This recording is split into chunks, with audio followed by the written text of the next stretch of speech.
इतिहास में कुछ कहानियाँ ऐसी होती हैं जो सिर्फ घटनाओं का क्रम नहीं होती, बल्कि एक इंसान के अंदर पैदा हुए तूफान की कहानी होती है। चंगेज खान की कहानी भी ऐसी ही है। एक ऐसा इंसान जो पैदा तो एक साधारण कबीले में हुआ, लेकिन जिसने आगे चलकर पूरी दुनिया को अपने नाम से कांपने पर मजबूर कर दिया। लगभग 1162 के आसपास मंगोलियों के सूखे, ठंडे और बेरहम मैदानों में एक बच्चे का जन्म हुआ। उसका नाम रखा गया तैमुजिन। कहा जाता है कि जब वह पैदा हुआ तो उसके हाथ में खून का एक थक्का था। उस समय के लोग इसे एक संकेत मानते थे कि यह बच्चा या तो आगे चलकर महान योद्धा बनेगा या फिर यही बच्चा विनाश का कारण बनेगा। लेकिन किसी ने नहीं सोचा था कि यह बच्चा आगे चलकर इतिहास का सबसे खौफनाक विजेता बनेगा। तैमुजिन का बचपन किसी बुरे सपने से कम नहीं था। जब वह केवल 9 साल का था तो उसके पिता येसुगेई को दुश्मनों ने जहर देकर मार दिया। पिता की मौत के बाद उसका अपना ही कबीला उसे, उसकी माँ और उसके छोटे भाई बहनों को अकेला छोड़कर चला गया। यह सिर्फ त्याग नहीं था, यह एक तरह की सजा थी, उन्हें मरने के लिए छोड़ देना। भूख, ठंड और डर, ये तीनों चीजें हर दिन उसका पीछा करती थीं। कई बार तो हालात इतने खराब हो जाते थे कि उन्हें जंगली घास और छोटे जानवर खाकर जीना पड़ता था। लेकिन तैमुजिन ने हार नहीं मानी। उसने संघर्ष करना सीखा, शिकार करना सीखा और सबसे जरूरी उसने यह सीखा कि इस दुनिया में जिंदा रहने के लिए दया नहीं बल्कि ताकत की जरूरत है। धीरे धीरे उसके अंदर की कठोरता बढ़ती गई। एक दिन सिर्फ एक मछली के लिए उसने अपने ही सौतेले भाई की हत्या कर दी। यह घटना सिर्फ एक हत्या नहीं थी, बल्कि उस इंसान के अंदर हो रहे बदलाव की शुरुआत थी। उस दिन तैमुजिन ने यह समझ लिया था कि इस दुनिया में वही आदमी जिंदा रह सकता है, वही इंसान जिंदा रह सकता है जो सबसे मजबूत है। अब यहाँ तैमुजिन की जिंदगी में एक बड़ा मोड़ आया, उसकी शादी। तैमुजिन की शादी बोरते नाम की एक लड़की से हुई जो उसकी पहली और सबसे प्रिय पत्नी थी। लेकिन किस्मत देखो, शादी के कुछ ही समय बाद एक दुश्मन कबीले मैरकित ने बोरते का अपहरण कर लिया। यह घटना तैमुजिन के लिए सिर्फ व्यक्तिगत नुकसान नहीं थी, बल्कि एक बहुत बड़ा अपमान भी था। लेकिन इस बार तैमुजिन अकेला नहीं था। उसने अपने पुराने दोस्त जमुखा और एक शक्तिशाली नेता ओंग खान की मदद ली और मैरकित कबीले पर हमला किया। उसने बोरते को वापस हासिल किया। यही वह पल था जब उसने समझा कि सिर्फ ताकत ही नहीं बल्कि सही समय पर सही गठबंधन भी जीत दिलाता है। बोरते के साथ उसकी जिंदगी आगे बढ़ी और उससे उसे 4 बेटे हुए, जिनका नाम था जोची, चंगताई, ओगेदेई और तोलुई। यही चारों आगे चलकर उसके साम्राज्य के वारिस बने। लेकिन चंगेज खान की जिंदगी सिर्फ एक पत्नी तक सीमित नहीं थी। उसके पास कई और पत्नियां और अकेले भी थीं और माना जाता है कि आज भी दुनिया में लाखों लोग उसके वंशज हैं। तैमुजिन धीरे धीरे मंगोल कबीलों के बीच अपनी पहचान बना रहा था, लेकिन रास्ता आसान नहीं था। उसे धोखे भी मिले, विश्वासघात भी झेलना पड़ा। उसका सबसे करीबी दोस्त जमुखा ही एक समय बाद उसका सबसे बड़ा दुश्मन बन गया। दोनों के बीच कई युद्ध हुए, लेकिन आखिरकार तैमुजिन यानी कि चंगेज खान ने उसे हरा ही दिया। तैमुजिन ने सिर्फ ताकत से नहीं बल्कि अपने नियमों से भी लोगों को जीता। उसने अपनी सेना में मेरिट को महत्व दिया। जो योग्य था वही ऊंचे पद पर पहुंचता था। उसने पुराने कबीलाई भेदभाव को खत्म किया और एक नई पहचान दी, मंगोल। आखिरकार 1206 में एक ऐतिहासिक सभा बुलाई गई। सभी प्रमुख मंगोल सरदार एक जगह इकट्ठा हुए। यही वह पल था जब तैमुजिन को चंगेज खान की उपाधि दी गई, जिसका अर्थ था संपूर्ण दुनिया का शासक। जी हाँ, संपूर्ण दुनिया का शासक।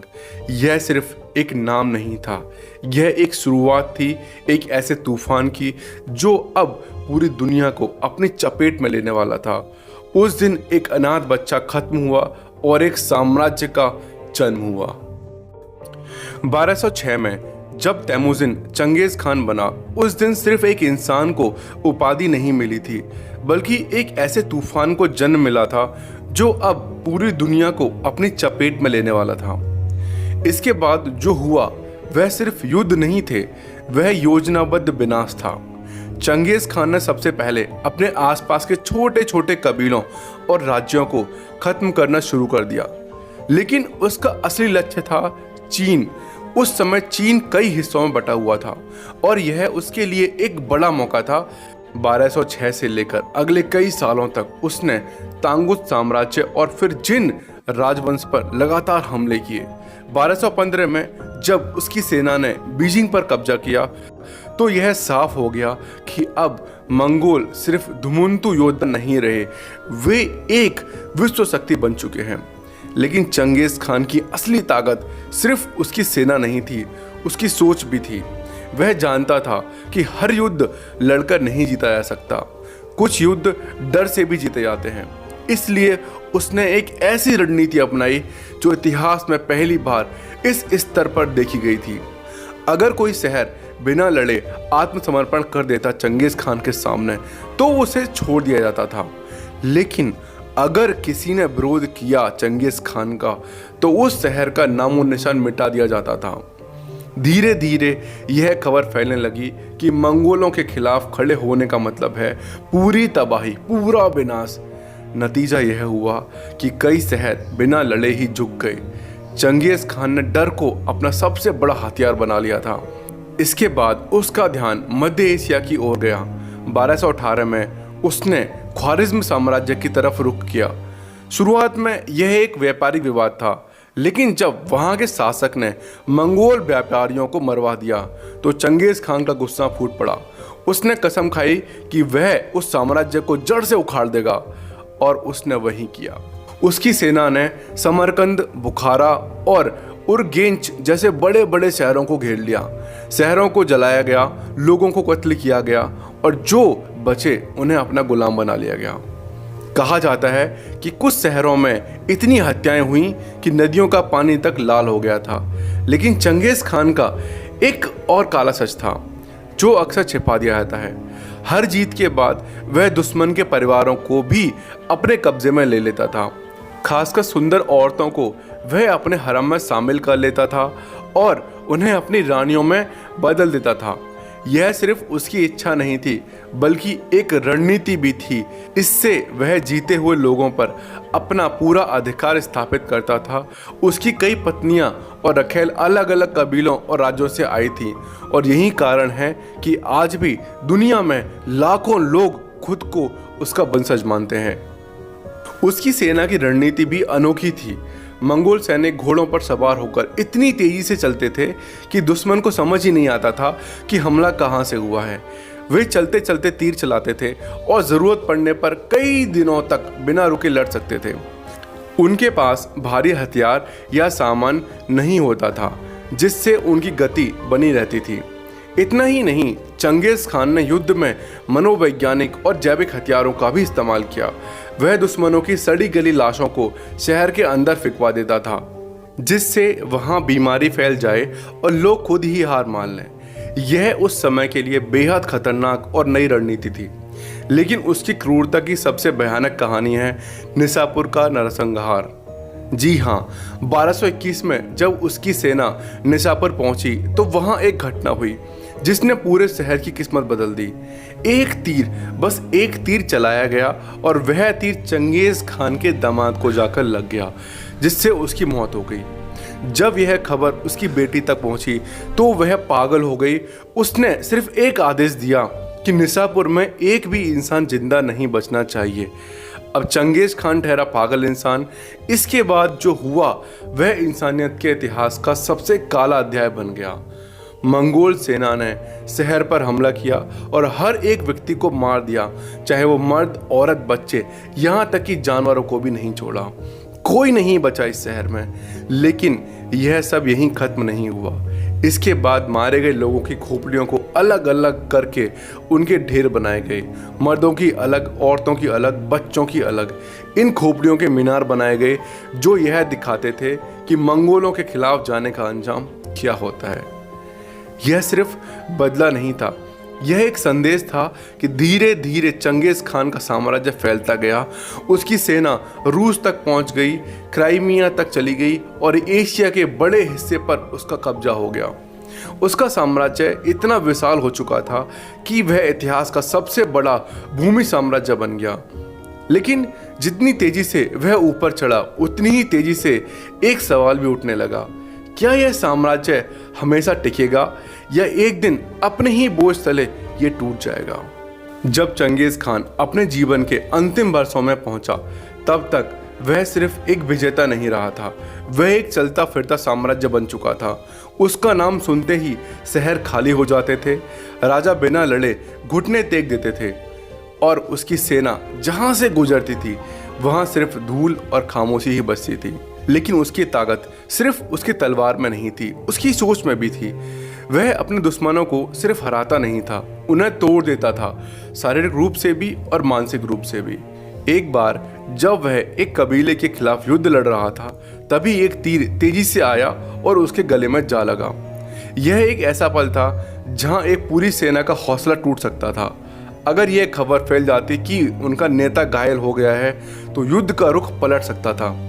युद्ध खत्म होने के बाद चंगेज खान ने उस योद्धा को बुलाया जिसने तीर चलाया था। वह जानता था कि तीर उसी को लगा था।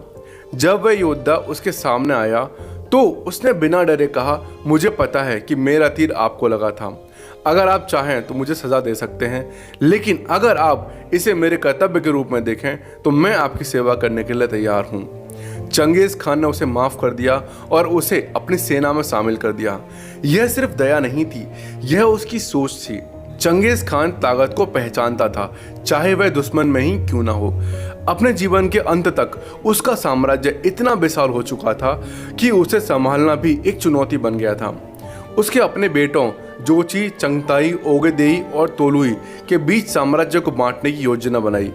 यह फैसला उस समय सही लग रहा था, लेकिन यहीं आगे चलकर उसके साम्राज्य के पतन की सबसे बड़ी वजह बनी।